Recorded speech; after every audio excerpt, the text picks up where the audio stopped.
GK foundation ಆಶ್ರಯದಲ್ಲಿ ಕಖ ವಿಭಾಗ ಮಟ್ಟದ ದೇಹದಾಢ್ಯ ಹಾಗೂ ಪವರ್ ಲಿಫ್ಟಿಂಗ್ ಸ್ಪರ್ಧೆ. ಬಳ್ಳಾರಿ ನಗರದಲ್ಲಿ ಕಲ್ಯಾಣ ಕರ್ನಾಟಕ ಭಾಗದ ಯುವ ಪ್ರತಿಭೆಗಳಿಗೆ ವೇದಿಕೆ ಕಲ್ಪಿಸುವ ಉದ್ದೇಶದಿಂದಾಗಿ G K foundation, Ballari fitness association ಇವರ ಆಶ್ರಯದಲ್ಲಿ ಕಲ್ಯಾಣ ಕರ್ನಾಟಕ ವಿಭಾಗ ಮಟ್ಟದ ಪುರುಷರ ಮತ್ತು ಮಹಿಳೆಯರ ದೇಹದಾಢ್ಯ ಸ್ಪರ್ಧೆ ಹಾಗೂ ಪವರ್ ಲಿಫ್ಟಿಂಗ್ ಸ್ಪರ್ಧೆ ನಗರದ ಶ್ರೀ ಮಹರ್ಷಿ ವಾಲ್ಮೀಕಿ ಭವನದಲ್ಲಿ ಇದು ಜನವರಿ 22ರಂದು ಅದ್ದೂರಿಯಾಗಿ ನಡೆದಿದೆ. ಈ ಸ್ಪರ್ಧೆಗಳಿಗೆ ಚಾಲನೆ ನೀಡಿ ಮಾತನಾಡಿದಂತಹ ನಗರ ಶಾಸಕ ನಾರಾ ಭರತ್ ರೆಡ್ಡಿ ಅವರು, ಸ್ಪರ್ಧೆಗಳಲ್ಲಿ ಸೋಲು ಗೆಲುವು ಸಹಜ, ಆದರೆ ಭಾಗವಹಿಸುವ ಮನೋಭಾವವೇ ದೊಡ್ಡ ಗೆಲುವಾಗಿದ್ದು, ಕಲ್ಯಾಣ ಕರ್ನಾಟಕ ಭಾಗದ ಯುವಕರಿಗೆ ಇನ್ನಷ್ಟು ಅವಕಾಶಗಳು ಸಿಗಬೇಕು. ಈ ನಿಟ್ಟಿನಲ್ಲಿ ಜಿಕೆ ಫೌಂಡೇಶನ್ ಮಾಡುತ್ತಿರುವ ಕಾರ್ಯ ಶ್ಲಾಘನೀಯ ಎಂದಿದ್ದಾರೆ.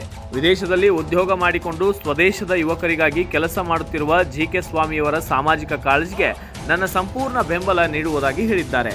ಇದೇ ವೇಳೆ ಜಿಕೆ ಫೌಂಡೇಶನ್ ಸಂಸ್ಥಾಪಕ ಅಧ್ಯಕ್ಷರಾದಂತಹ ಜಿಕೆ ಸ್ವಾಮಿಯವರು ಮಾತನಾಡಿದ್ದು, ಯುವಕರಲ್ಲಿ ಕ್ರೀಡೆ, ಆರೋಗ್ಯ ಮತ್ತು ಶಿಸ್ತು ಬೆಳೆಸುವ ಉದ್ದೇಶದಿಂದ ಈ ಸ್ಪರ್ಧೆ ಆಯೋಜಿಸಲಾಗಿದ್ದು, ಇದುವರೆಗೆ ಶಿಕ್ಷಣ, ಆರೋಗ್ಯ ಹಾಗೂ ಸಾಮಾಜಿಕ ಕ್ಷೇತ್ರದಲ್ಲಿ ಸೇವೆ ಸಲ್ಲಿಸುತ್ತಿದ್ದು, ಮುಂದಿನ ದಿನಗಳಲ್ಲಿ ರಾಜ್ಯ ಮಟ್ಟದ ದೇಹದಾಢ್ಯ ಹಾಗೂ ಪವರ್ ಲಿಫ್ಟಿಂಗ್ ಸ್ಪರ್ಧೆ ಆಯೋಜಿಸುವ ಕನಸಿದೆ ಎಂದಿದ್ದಾರೆ. ಅಂದು ಬೆಳಗ್ಗೆ ಕೊಪ್ಪಳ, ವಿಜಯನಗರ, ಕಲಬುರಗಿ, ಬೀದರ್, ರಾಯಚೂರು ಹಾಗೂ ಬಳ್ಳಾರಿ ಸೇರಿದಂತೆ ವಿವಿಧ ಜಿಲ್ಲೆಗಳಿಂದ ಆಗಮಿಸಿದ ಸ್ಪರ್ಧಾಳುಗಳು ತೂಕ, ಎತ್ತರ ಪರಿಶೀಲನೆ ಮಾಡಿಕೊಂಡು ತಮ್ಮ ಹೆಸರುಗಳನ್ನು ನೋಂದಾಯಿಸಿಕೊಂಡು ಸ್ಪರ್ಧೆಗೆ ಸಜ್ಜಾಗಿದ್ದಾರೆ. ಈ ಸಂದರ್ಭದಲ್ಲಿ ಪಾಲಿಕೆ ಮಾಜಿ ಮೇಯರ್ ರಾಜೇಶ್ವರಿ ಸುಬ್ಬರಾಯುಡು, ಮುಖಂಡರಾದ ಲೋಕೇಶ್, ಕರಾಟೆ ಕಟ್ಟೆಸ್ವಾಮಿ, ಸುರೇಶ್ ಸೇರಿದಂತೆ ಹಲವರು ಉಪಸ್ಥಿತರಿದ್ದು, ತೀರ್ಪುಗಾರರಾಗಿ ಮಿಸ್ಟರ್ ಏಷ್ಯಾ ಚಿನ್ನದ ಪದಕದ ವಿಜೇತರಾದಂತಹ ಬಿ ಮಾರುತೇಶ, ಅನಿಲ್ ಬೆಳವಣಿಗೆ, ಸೂರಜ್, ಶಶಿಕುಮಾರ್ ಕೂಡ ಆಗಮಿಸಿದ್ದರು. ಬ್ಯೂರೋ ರಿಪೋರ್ಟ್, ಹೇಮಂತ್ ರಾಜ್, ಸೂರ್ಯ ನ್ಯೂಸ್ ಕನ್ನಡ, ಬಳ್ಳಾರಿ. ಯಾರು ಬಳ್ಳಾರಿ ಜನತೆ ಇರ್ತಾರೋ ಅವ್ರಿಗೆ ಕೊಡಬೇಕಂತ ತೀರ್ಮಾನವನ್ನು ಮಾಡಿದ್ವಿ.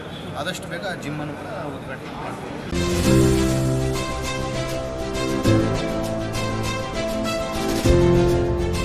ಇದು ಸೂರ್ಯ ನ್ಯೂಸ್ ಕನ್ನಡ.